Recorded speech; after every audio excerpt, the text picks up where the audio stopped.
네, 안녕하세요. 저희는 크로스오버 그룹 소레 스텔라입니다. 반갑습니다. 저희가 심리 검사를 통해서 이 멤버들 각자의 마음을 좀 돌아보고 그러다 보는 그런 아주 뜻깊은 시간을 가지려고 하는데요. 네. 그 선생님을 한번 지금 모셔보도록 하겠습니다. 안녕하세요. 안녕하세요. 네, 반갑습니다. 네, 저는 심리상담 전문가 김경화라고 합니다. 와! 네. 저희는 한번 보여드리죠. 안녕하세요. 저희는 크로스오버 그룹 소레 스텔라입니다. 역시 형은 우등생이랑 달라요. 여기 바로 선생님 성함을 이따 칭찬받으려고. 아니 회의할 때 항상 이렇게 해야 돼요. 아, 앞에 있는 사람이 직급과 성함을 적어줘. 회사 생활을 해서 그런지. 네, 너무 기본이 안 되시네. 네.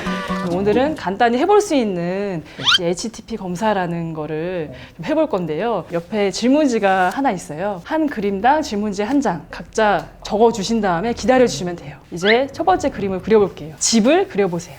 집만 그리면 되나요? 편하게. 아유 벌써 의식하시고.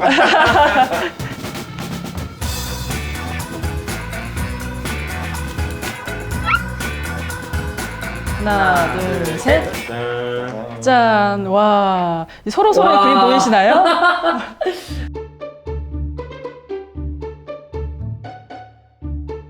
전반적으로 형호 씨가 그린 그림은 여백이 상당히 많습니다.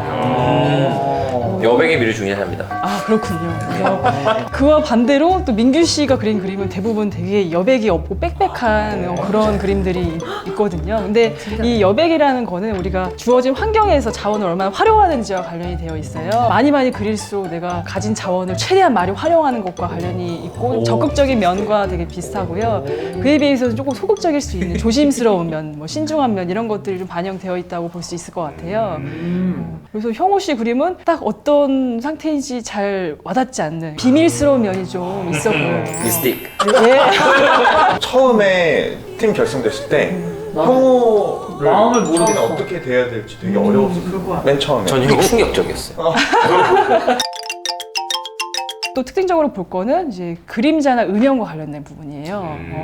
힘들면 막 속이 시커멓게 타들어가는 것 같다 이런 표현이 있잖아요. 그런 게 이제 그림에서 반영이 될 수 있다는 거죠. 그래서 좀 어둡게 이제 그림자라던가 덧칠을 많이 그린 사람이 네.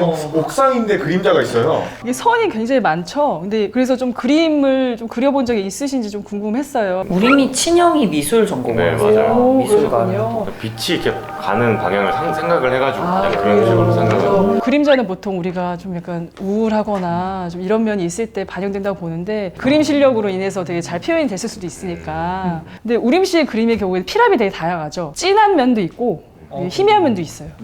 맞아요. 이런 면은 보통 우리가 융통성이 있다고 표현을 많이 해요. 그러니까 좀 적응적인 면들, 어쩔 땐 강하게, 어쩔 땐 약하게 이렇게 표현할 수 있는 게 집만 그린 분들도 있고 또 주변에 이것저것 많이 그리신 분들이 있어요. 일단 창문이나 문은 이제 외부 환경과의 이제 그 상호작용에 내가 얼마나 열려 있는가, 닫혀 있는가를 좀 드러내거든요. 창문이 많으면 많을수록 내가 표현하고 싶은 욕구도 크고 사람이랑 연결되고 싶은.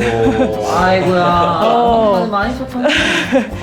근데 적극적으로 이제 외부 환경과 소통하고 싶은 부분이 있는데 특이한 거는 그러면서도 우림 씨는 이게 울타리가 있어요. 뭐 유일하게. 울타리는 보호 욕구 같은 걸 의미해요. 그래서 환경에는 열려 있지만 그래도 나의 자신의 공간은 그래도 중요시하는 면들이 있어서 이게 너무 다가오거나 이러면 좀 부담을 느끼실 수 있는 그런 면이 있을 수 있습니다. 그래서 한 명 한 명 질문을 하기보다 제가 질문지에 적어달라고 표현해 드렸잖아요. 근데 우림 씨가 이제 표현한 거에는 여기는 되게 안전하고 조용한 집 그런 것들이 나오고 이제 편안하게 쉬고 있는 그런 열망 같은 게 담겨 있는 부분이 있고요. 지붕을 굉장히 꾸미셨죠. 네. 그러니까 자기애적인 부분, 그러니까 자기에 대한 관심이 되게 많은 분들이 꾸미는 것들 이런 것들이 되게 잘 하시는 부분들이 있어요. 디테일하게 창문 틀도 표현을 하셨었고. 민규 씨는 지금 현재 살고 있는 집을 이제 표현을 해주셨거든요. 맞아요. 근데 다른 분들은 다 드림하우스. 난 나중에 이런 집에서 살고 싶다. 이런 소망을 많이 표현을 해주셨어요. 쉽게 얘기하자면 약간 전원주택에 가까운 자연과 함께 생활할 수 있는 그런 집? 네, 제 노후에 제가 땅을 직접 사서 현실적인. 자연과 함께 어우를 수 있는 근심 걱정 없이 좋은 정신 건강 상태로 죽음을 맞이하는 게 죽어요? 잘 지은 다음에 리모델링을 해서 또 대대손손 물려줄 수 있는. 나랑 되게 비슷하게 적었다. 아 그래요? 응. 그래서 그것도 있어요. 옆집에 멤버들이 살 것 같았는데 형이 살 것 같기도 해요. 처음에 2년을 적었어요. 근데 그럼 다른 멤버들이 서운해하지 않을까 했는데 얘들은 아무리 봐도 도시형 인간이거든요. 그래가지고 절대 안 가죠. 얘들이랑 살 가능성 없겠다. 옆집에 두니 형이 낚시하고 있을 것 같다라는 생각이 딱 들었어요. 막 이렇게 이어폰 꽂고 이렇게 딱. 진짜 큰 집이고 싶었고 이렇게 가족과 함께 지낼 공간이 정말 딱 있고 편안하면서도 나만의 공간이고 그런 좀 널찍한 집이면 좋겠다 싶어서. 긍정적인 형용사 표현이 엄청나게 많아요. 특히 제일 많으신 분이 이제 두훈 씨거든요. 따뜻하고 아늑하고 따뜻하고 아늑하고 이 말이 되게 많이 나오고요. 신나고 즐겁고 웃음 넘치고 그러니까 그 감정이 되게 풍부하시고 섬세한 면이 되게 많이 느껴지는 그런 질문지였던 것 같아요. 근데 의외로 또 형우 씨는 그런 감정 단어는 좀 상당히 적게 표현되긴 했었어요. 숨겼어. 대신 이게 그 염원이 이제 걱정 없는 삶. 이게 짜잘짜잘한 걱정이 평소에 얼마나 많은가 이런 것들을 좀 유추해 볼 수 있을 것 같은 생각이 들고요. 우리가 이 집이 앞으로 어떻게 될 것 같습니까? 라는 질문이 있는데 자기 미래에 대해서 얼마나 긍정적으로 예상을 하고 있는지를 좀 간접적으로 물어보는 거거든요. 그러니까 대부분 다 긍정적으로 내 미래에 대해서 그리고 있어요. 근데 이 집은 다른 사람에게 양도된다. 아니 전세여서. 너 어느 팀으로 가니 또 이제? 저는 한 집에 오래 있는 거 별로 안 좋아하거든요. 뒤에 있는 집도 형이 다 사는 그런 동네. 아니에요. 그냥 전 도심에서 살고 싶어가지고. 도심에서. 도심에서. 자, 이제 다음으로는 이제 나무를 그려보세요. 하나, 둘, 셋.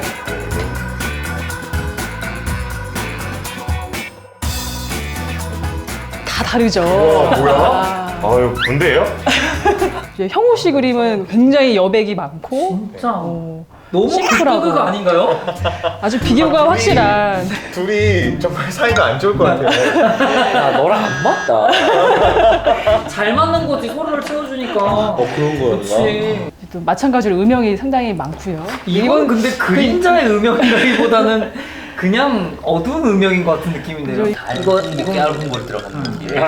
깨알고 들어갔네. 나무를 봤을 때 겨우 지금 밖에 있는 나무만 봐도 나무 줄기는 다 어둡거든요. 그런 거를 표현을 조금이라도 해보려고 했어요. 관찰을 토대로 디테일하게 그려주셨네요. 표현력은 가장 그래도 좀 뛰어나시지 않나 이런 생각이 좀 제 들고요. 형 고마워. 이 나무는 마찬가지로 자기를 또 상징해요. 이제 형호 씨의 경우에는 줄기와 뿌리 부분이 좀 생략이 되어 있는 게 줄기는 이제 손과 같은 거거든요. 그러니까 성장을 하려면 이제 나무가 이제 뻗어 나가야 되잖아요. 줄기를 좀 디테일하게 많이 그린 분들은 이제 성취 욕구라든지 성장 욕구가 되게 강하다고 볼 수 있어요. 그런 면에서 아주 줄기로 가득한 형호 씨의 경우에는 이제 줄기 부분이나 뿌리 부분이 생략이 되어 있는데 뿌리는 대단히 단단하고 깊다고 표현을 해주셨어요. 그러니까 그게 보이진 않는 거죠. 그 보이는 부분보다는 훨씬 더 강한 내적인 그런 부분이 있을 거라고 생각이 들어요. 또 중요하다고 보는 게 이 나무들의 나이, 단적으로 말하면 우리 정신 연령이라고 하죠. 두 분은 나이가 동갑이에요. 나무의 나이가. 오 진짜요? 몇 살이에요? 많이 적었구나. 몇 살인데? 뭐 2000년인가? 1500년인가? 저 1000년 이상? 아니 무슨 뭐 아니 무슨 긍정적인 미래상이 담겨 있어요. 이 나무의 소원을 뭐라고 적으셨죠? 무럭무럭 자라서 세상을 맑게 해줘. 마찬가지로 성장 욕구가 엄청나게 많이 반영이 되어 있고 긍정적인 이제 세상을 좀 변화하고 싶어하는 그런 마음까지도 좀 반영이 된 부분인 것 같아요. 나무가 그런 거 아닌가? 공기를 맑게 해주고. 네. 태양이 웃고 있네. 네. 텔레토비처럼. 그러니까요. 근데 현재 심리 상태를 많이 반영하고 있는 그림이 아닌가. 긍정적이고. 그런데 이 나무는 어떻게 될 것 같은가요? 했더니 사람들이 안 해치면 아름답고 평화롭겠지만 곧 누군가가 망가뜨릴 것 같아요. 혹은 자연재해. 왠지 없어질 것 같은 그런 불안감이 있었어. 뭔가 이렇게 많은데. 보여지는 거는 긍정적인 모습이 많이 보여지겠지만 표현되지 않은 이제 불안이라든지 이제 긴장이라든지 이런 것들은 충분히 느끼실 수도 있을 것 같아요. 미래 나무가 어떻게 될 것 같은지 적어주셨죠? 두훈 씨는? 그냥 계속 이 자리를 지키다가 다시 뭐 예를 들어서 뭐 이런 책상이 되든 뭐 해서 마치 사람으로 따지면 환생하는 것처럼 또 다른 삶으로 계속 이제 이어져 나갈 수 있었으면 좋겠다라는 이게 뭐 든든하게 버티어주는 거라는 표현을 써주셨는데 지금 뿌리가 되게 자세하게 나와 있죠. 네 분들 중에서 좀 강한 책임감이라든지 좀 희생정신 같은 게 좀 담겨져 있는 것 같아요. 뭐 주변에 막 내어주고 뭐 이러한 표현들이 되게 많이 들어가 있거든요. 그래서 네. 그런 걸 좀 약간 스스로 자꾸 부담을 주는 그 상황일까요? 아닌가? 그럴 수 있죠. 아무래도 팀에서 맞이 역할을 하다 보면은 그 책임감이라는 게 당연히 생기실 수 있는데, 근데 그런 부분이 이제 원래부터도 책임감이 좀 강하게 있으신 분이라서 그런 게 좀 더 짊어지는 부분이 있지 않나 이런 생각이 좀 들었습니다. 네. 빗속의 사람 검사는 스트레스 상황에서 내가 얼마나 잘 대처하는지를 이런 보시기에 이 중에서 가장 스트레스가 많을 것 같은 그림은 누구일까요? 저런 거 같아요. 아니야. 우리가 제일 우울한 거 같아. 넌 왜 화- 비가 없지? 화창한 날인 것 같아. 저거 양산이에요. 아니 너무 너다웠어. 나는 약간 그 이게 제일 마음에 혹시 들었어요. 그거 얘기하는